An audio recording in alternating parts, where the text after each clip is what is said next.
Guys, Robert from The College Investor here. I am super excited to talk to you about today's subject, and I'm going to share with you 10 crazy ways to make $10,000 that you've probably never heard of or even thought about. And that's going to lead into my reader question at the end of this clip, and I'm going to answer a question here about why it's so important to hustle. So let's jump right into it, guys. The 10 crazy ways to earn $10,000. And it starts with a why. Why the heck does it even matter? Well, earlier we talked about how to pay off $10,000 in debt in 1 year. And 10,000 is a great number because it honestly goes a long way to making a dent in whatever your financial goal is. But 10,000 still seems kind of big. It still seems big enough that it's not achievable. But if you break it down, it's super achievable. It's just $833 a month, $10,000 a year. So $833 a month is what we're shooting for. And I am going to share with you 10 crazy ways. I promise you there's at least one of these things that you've never heard of. Some of these you might have because I know you guys are pretty savvy and we've talked about this stuff before, but let's go right into it. So number one is sell everything you own. Now, you don't have to sell everything, but I've been on a little bit of a minimalist kick lately, and there's these guys out there that are living on like 10 or 12 items that they own in their whole entire life. They have like 10 pieces of clothes, their laptop, and like a bag to put everything in. So you don't have to go that far, but by selling everything you own, you can make a substantial amount of money. Insurance companies estimate that most adults have $20,000 in personal belongings in their homes or apartments. So if you sell half of what you own, you could already make $10,000 in one foul swoop. Now, what am I talking about here? You could sell your couch. You could sell your dining room table. How many of you use your dining room table? You could sell, do you have a guest bedroom that you never ever use? Sell the bed in there. Clear out your closet. Do you have old DVDs or CDs? Get rid of that stuff. If you haven't touched it or used it in the last 6 months, it is a prime target for you to sell and get rid of it and have that money in your pocket. So there's a lot of ways that you could sell everything you own. I'm not going to go into them all here, but you can go on Amazon, eBay, Craigslist. Facebook has a new marketplace. There's a ton of different ways to sell stuff. But if you want to make some money, $10,000 or more this year, sell everything you own or sell a large portion of what you own. You might actually be happier for doing it. What if you don't want to sell stuff? What if you just have space, like you have a spare bedroom that you don't even use? Well, have you ever thought about renting your space? So my number 2 way to make some extra money is to rent out your space.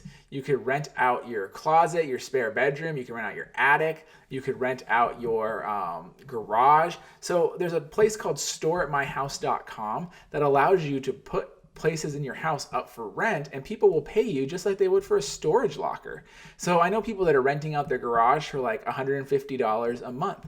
Now that's not going to get you to that full $10,000 a month, but it's a good start, and you probably never even thought about renting out your space.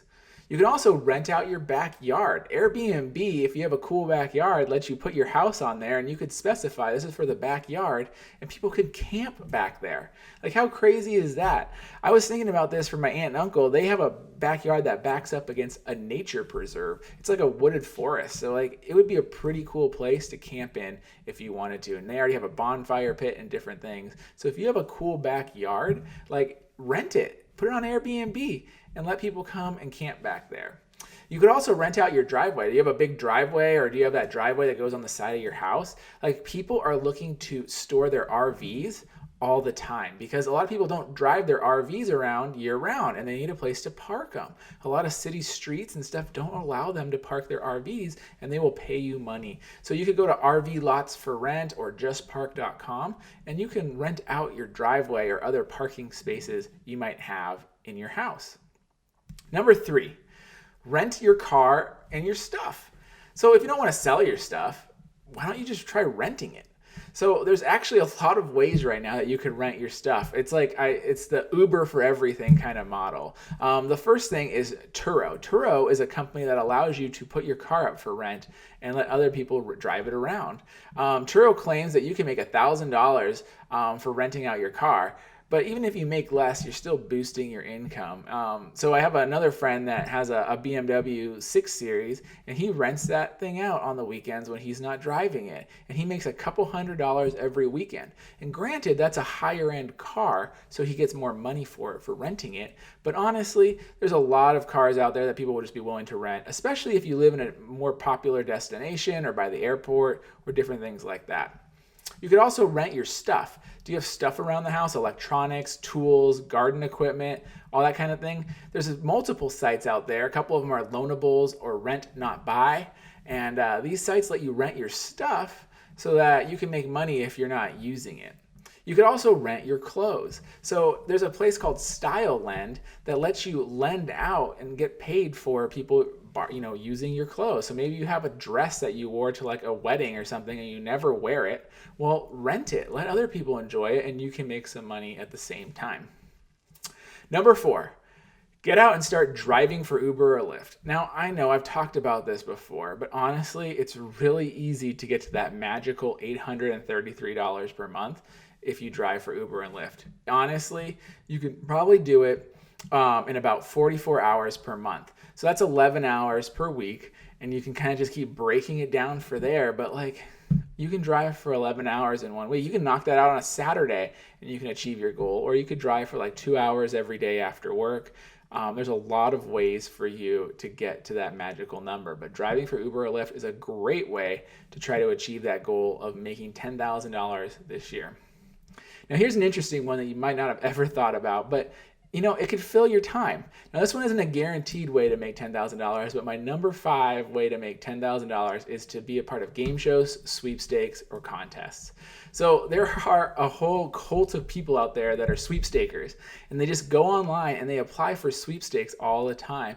And I am shocked by how much they make in free stuff and random money and different things that they get. You can also try to get on game shows like The Price is Right or The Wall and different things like that.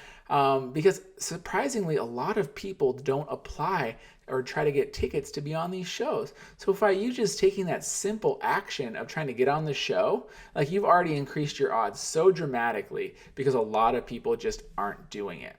If you go on the blog on thecollegeinvestor.com, I also have a full list of all the sweepstakes sites. So these are sites out there that aggregate all the different sweepstakes, and you can honestly just start going through and applying them while you're watching TV. And it could be an easy way to just make some extra money on your way to that $10,000 per year in your spare time. Number 6 is to get your freelance hustle on. So honestly, freelancing is a great way to make an extra $833 per month. And there are so many ways to freelance. You can write, you can make illustrations. If you're good in Photoshop, you can make graphics for people. If you're a programmer, like go and program. If you're like a financial person, like go on, use your Excel skills. Like there are so many ways to make an extra $833 freelancing. But it's just really about you thinking about what you want to do, what your skills are, and then marketing that to others. So if you go on Upwork is one of the biggest sites for connecting freelancers with people seeking work. But honestly, once you start there, you'll build connections and you will honestly start making more relationships outside of the platform that'll probably pay you more money.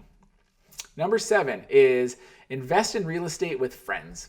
So honestly, I talk about real estate crowdfunding a lot. I like it. If you're trying to make that $10,000 a year and you have a little bit of money that you're wanting to spend already, I highly suggest that you invest in real estate with friends, whether you go on Realty Shares or Fundrise or one of the many other platforms out there. You can take that $10,000 and you can grow it. You'll earn income from it. And it's honestly a really interesting way to invest in real estate. And I say with friends because these are crowdfunding sites. So you are investing with others that are also doing the same thing as you with low minimums and getting out there and, making a difference.